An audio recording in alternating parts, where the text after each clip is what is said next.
Many of us dream of making video games for a living. How can you make the dream a reality? How can you learn the skills you'll need to win a job on a development team? Can taking courses in video game development help?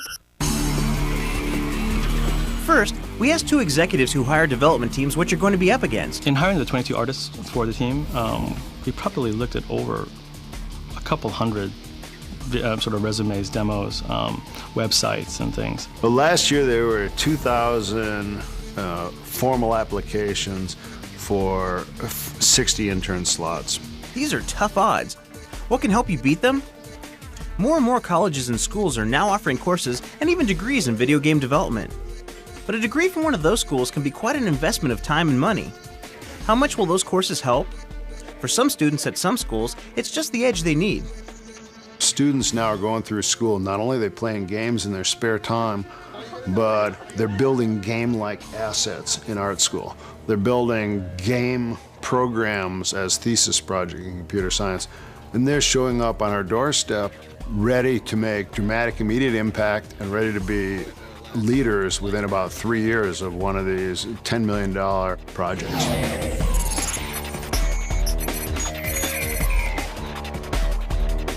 At the Art Institute of California at San Francisco, the game program includes courses like game design, game prototyping, scripting, math, logic, and animation.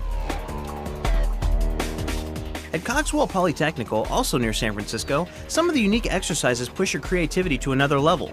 For example, to focus on 3D character development, these students made sculptures of themselves as animals.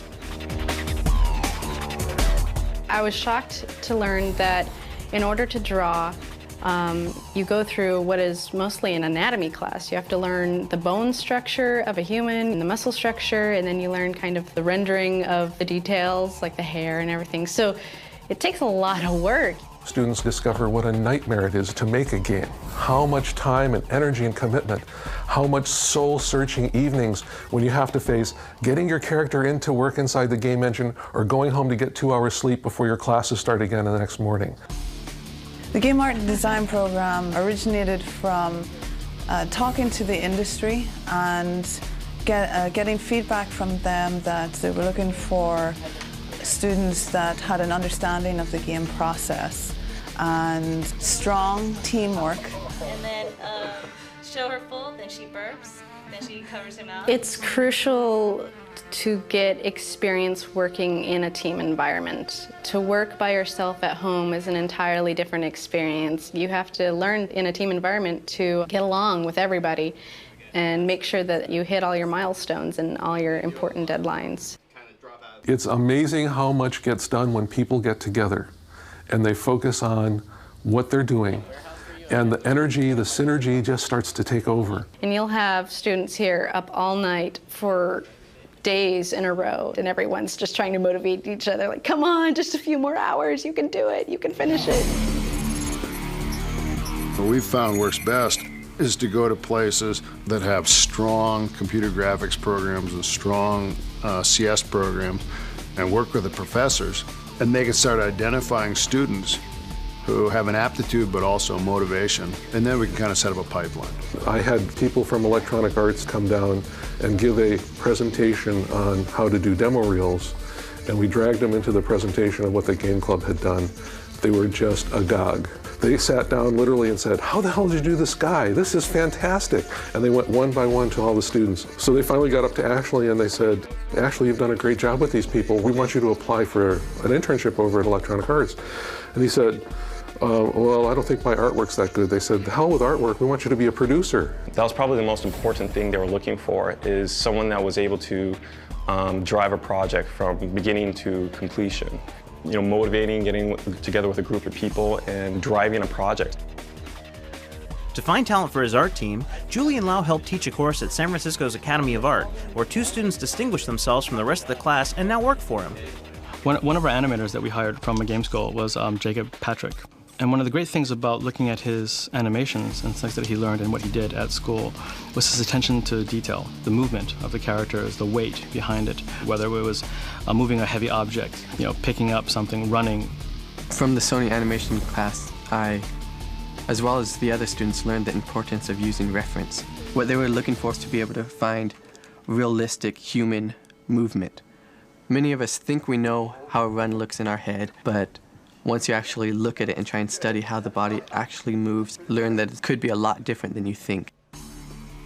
Emilio came through a different route by just submitting his demo reel. And he was very persistent. And we took a look at his reel and everything and really liked what we saw. It brought him in. Whoever is going to hire you needs to see how you modeled. It's not just a final object. It's how you created it that it's important, and the steps and the time you took, the details. Even if you take development courses, the chances of actually getting a job on a real team are slim. We asked how to improve your odds. Identify your talent. So whoever you are, whatever you want to do, research the industry, understand exactly what it is you want to do. Do you want to be a modeler? Do you want to be a coder? Find out exactly what you want to do, where your talent lies, and then focus on that. What correlates well with success is the ability to learn. People who can process negative and positive learning, and people who can communicate and listen to their peers turn out to be real valuable. Will you be one of the next generation of game developers? How will you make your mark on video games? In 2010, the platforms we create for are going to be 100 to 150 times as powerful as the PlayStation 2. That is just about unimaginable. Kids coming out of school today all have the flexibility to imagine it. They've grown up interactive and going to have richer imagination because of it. And they're going to be the people who can figure out what to do with 100x the hardware power. Are you up for this challenge? Almost 200 colleges and schools have courses on developing video games. Check the internet for more information. Next issue, we'll look at another way people get their foot in the door of the video game industry, through the test department.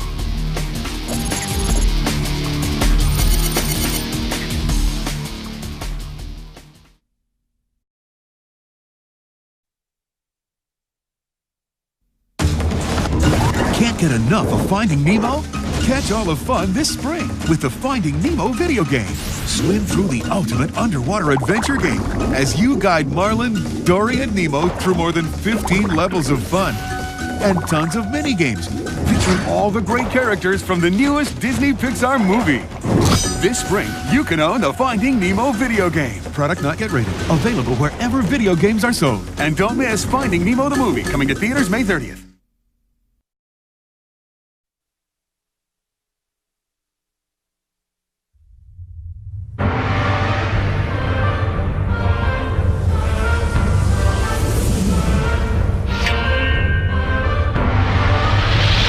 So you want to fight in the games?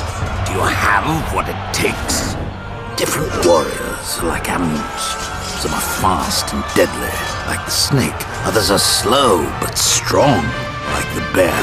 Know each warrior well. I want to get out of here and see the world. Take me with you to the tournaments. Then let's leave this place.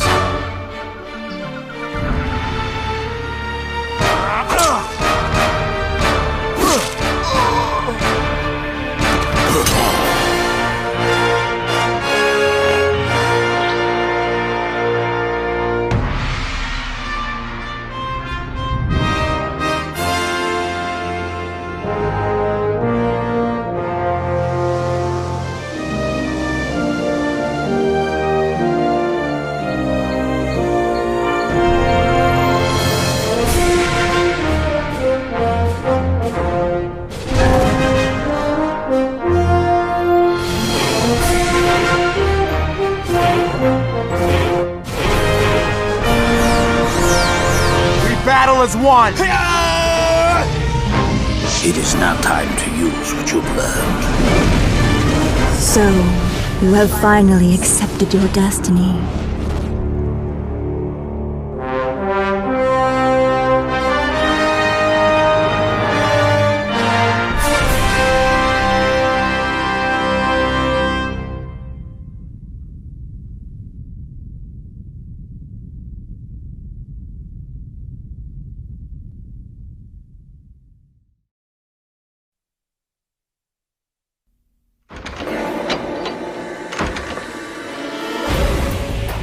They are called hunters. Men and women imbued with the power to battle evil hidden in the darkness of our world.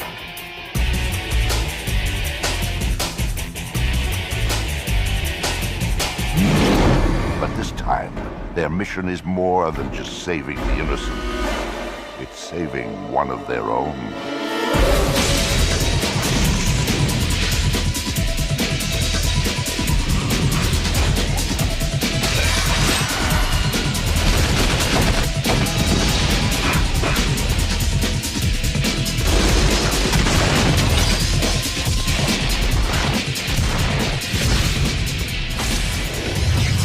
Hunter, the Reckoning. Wayward.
Air is thin at the top of the mountain. You can feel your heart pounding. Trees fly past you at 60 miles an hour. One miscalculation will send you on a collision course. Suddenly, the ground drops away, and for a moment, all is quiet.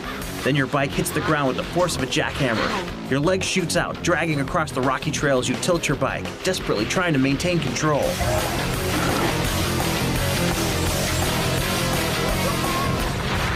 Thank God this is only a video game. Welcome to Durango, Colorado for the Norba National Championship, one of the premier downhill bike races in the world. The folks at Incog were nice enough to invite us to tag along as they did research on their latest game, Downhill Domination. We even got to hang out with some of the pros. Well, I've been racing mountain bikes since, gosh, it would be 9 years, 10 years. I've been racing BMX for 20 plus. I race the downhill and the mountain cross, and the difference is downhill, you're all by yourself. You have a run that's anywhere from 2 to 5 minutes long, and it's just a timed run, and you're all by yourself. The main events that I usually focus on right now are the mountain cross, four cross, biker cross, whatever you want to call it. It's basically a head-to-head type of a race, man-made course, big jumps, big berms.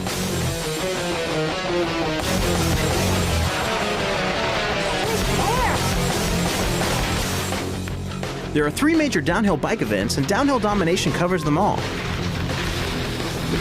We have 3 types of racing that you can do in this game, and each type of race promotes a different play mechanic. The 3 types are free ride, then there's the mountain cross, and the technical downhill.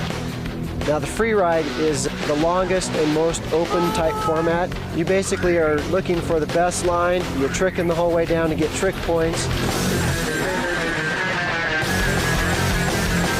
The mountain cross is a new event in downhill racing, and you've got just big, huge double jumps, and that one's really, really close combat racing, so that one gets pretty good to mix it up with the other riders. The other one is the technical downhill, a lot of speed management. Other mechanics that come into play is power sliding, object avoidance. There's lots of shortcuts, allowing you to get down the mountain as quickly as possible.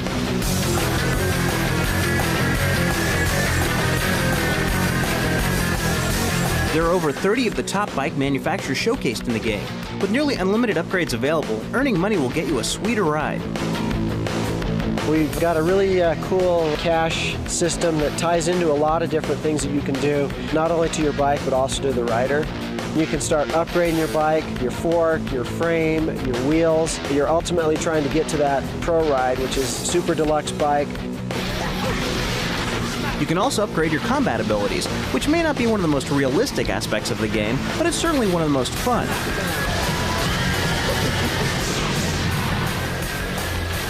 If you ask any of the pro riders, they would tell you that there's no such thing as combat when racing because you would get disqualified. Some of the combat maneuvers that we do in the game are punching and kicking. One of my favorite is hip checking somebody. They come riding up next to you and they want to push you into a tree and you just give them a little hip check to take them out, and I always get a nice chuckle from that.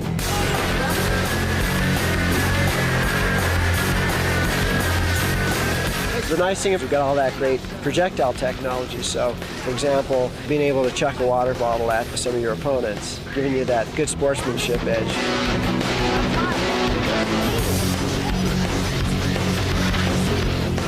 If weaving in and out of trees at ungodly speeds and battling multiple riders wasn't enough, you'll also have to look out for a few other hazards. There's going to also be a lot of dynamic hazards that come into play. We've got boulders that get triggered and you have to dodge those. There's actual spectators that get in the way of racing. If you hit them, you're both going to go down. We've got tons of wildlife, a moose, cow, bears, all these things that come surprise you. There's also some elements that come into play on the air like hang gliders. There's helicopters everywhere that you got to watch out for because the rescue helicopters may be sitting just right below a cliff edge that you're going to launch off of.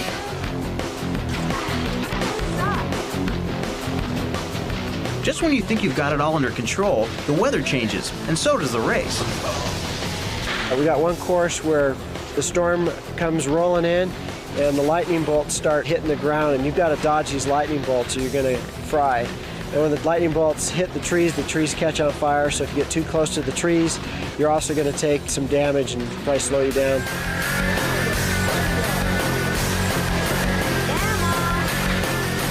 If you can manage to keep from plummeting off the edge of the cliff, then it's time to master the tricks in the game. We actually try to derive most of our tricks from motocross, BMX, and mountain bike tricks.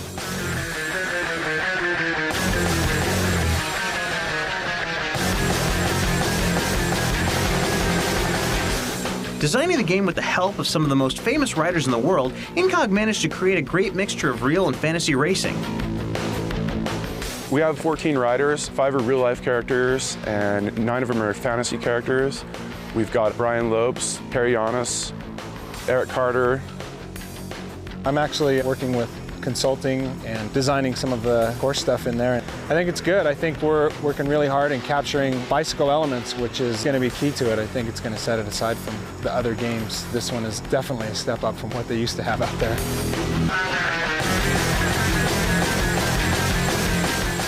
I didn't want to stop. I mean, that's just like when you're doing a downhill run and you're having a really killer downhill run, you don't want to stop. And I was starting to get really into it, and by the end of it, my thumbs were starting to hurt. Now that the pros have mastered downhill domination, let's see if the game developers can master the mountain. No brakes!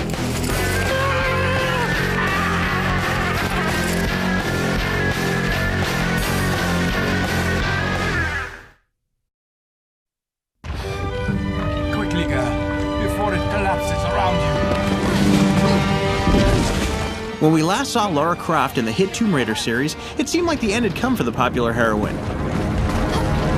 She had a very, very near scrape with death at the end of the last Revelation. The temple collapsed around her and her body's been missing, presumed dead. So we wanted to leave the viewing public on a sort of cliffhanger.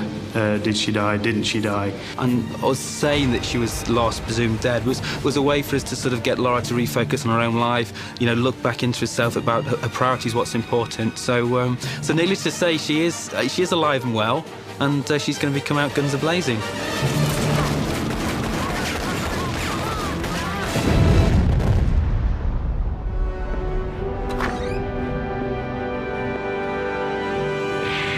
Lara returns in Tomb Raider: The Angel of Darkness, which continues from the end of the last Tomb Raider game. But we just started off as Lara's been taken to Paris. She got called from Von Croy, and she finds him dead. And she's suddenly framed for his murder. And she's on the run from the French police, and it's a whole new scenario instead of the usual Tomb Raidering thing. And very soon, everything that's been there for Lara, being famous, you know, people recognising her, being this face around the world, it all works against her because suddenly everybody wants to catch her. She's trying to go through and investigate who actually did kill Von Croy. That sort of leads her into a much deeper storyline. It's not just a crazed psychopath, it's a 15th century alchemist who's doing these ritual killings to rule the world. And she's got to clear her name by destroying him.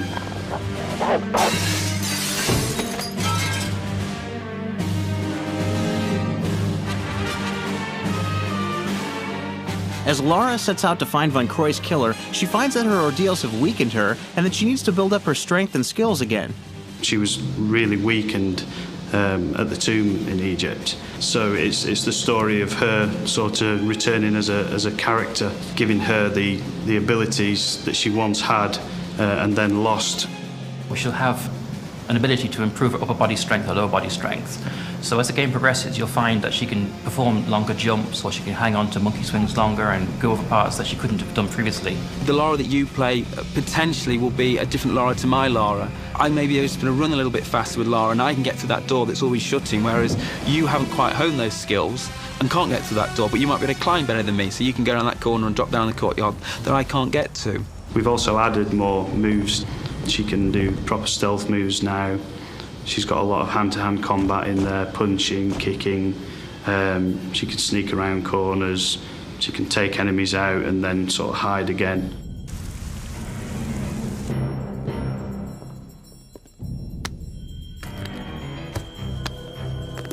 Part of what allowed the core team to develop these new moves for Lara was the power of the PlayStation 2. They further tapped this potential to develop a host of other improvements that will push Lara's adventures to the next level. Everything just goes up to a new level that nobody will have seen before, because we're allowed to do so much more with the PS2. Lara's 8,000 polygons. PS1 version, she was 600. So we've been able to add a whole new dimension of detail to her. She will actually lip sync when she talks to characters. They'll actually, you know, have full facial expressions and lip sync back at Lara. Stop medicinal potions and herbal extracts. This Tomb Raider game is a lot darker than previous games, as in the storyline is much more sinister. So the mood, the atmosphere is something that we've been very keen to create. I think that lends itself to the lighting system. So we've tried to beef up the lighting a lot by adding the shadow maps. In certain areas have got really very realistic shadows casting across the floor from objects, from Lara, other enemy characters. Everything casts shadows onto everything. Makes a hell of a difference.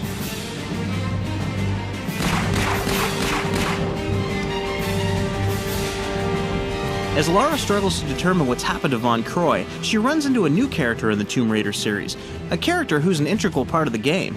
His name is Curtis, and he is the coolest character ever. He's a member of an ancient sect of knights called the Lux Veritatis.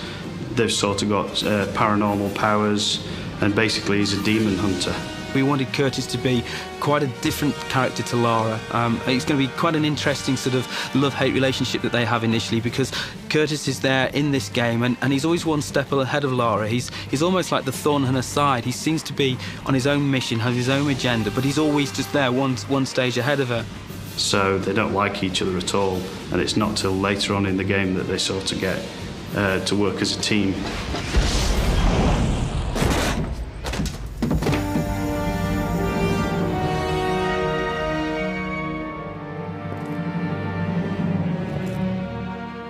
One of the hallmarks of the Tomb Raider series has always been the creative use of puzzles in the game, and Angel of Darkness is no exception. And as we have looked at what people have enjoyed playing in Tomb Raider, it has actually been that sort of hard-edged puzzles. It's been that standing there, knowing where you've got to go, but trying to work out how to solve that puzzle.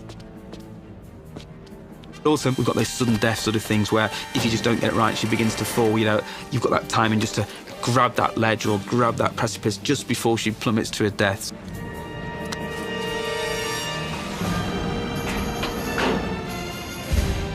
Tomb Raider: The Angel of Darkness is the first part of a new story for Lara Croft, one that the game's creators have already mapped out. The story within this game doesn't end within this game. And this is very much, you know, the first few chapters of the book, if you like.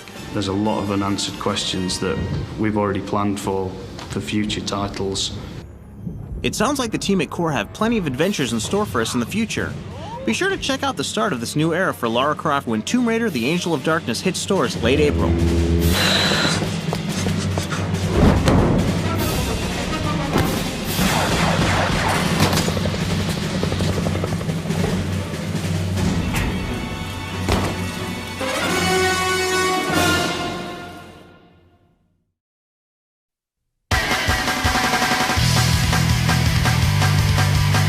Extreme sports thrill seekers in search of video game adrenaline rushes have thrashed their virtual skateboards, snowboards, and BMX bikes in pursuit of the perfect trick and are all hot and bothered for a new challenge.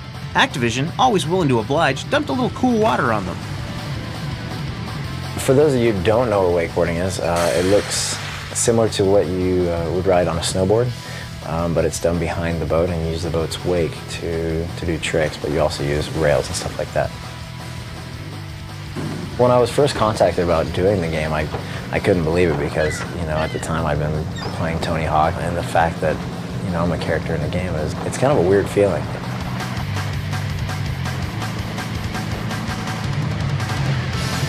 If you want to make a kick-ass extreme sports game, you've got to get the top pros involved early in the game's development. They're very good at wanting the athletes' input because they know we're the ones who are doing it every day, and we'll give them the correct interpretation for what the sport is.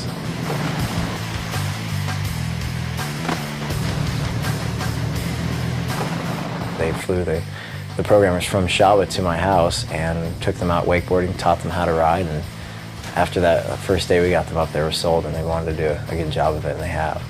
Sean is not the only professional wakeboarder featured in the game. In fact, you can play over 12 different riders, including wakeboarding veteran Darren Shapiro. Well, when I started wakeboarding, there was only 2 or 3 tricks really being done. It seemed like every trick I did was an invention of a new trick. So I laid the foundation for a lot of the tricks you see today.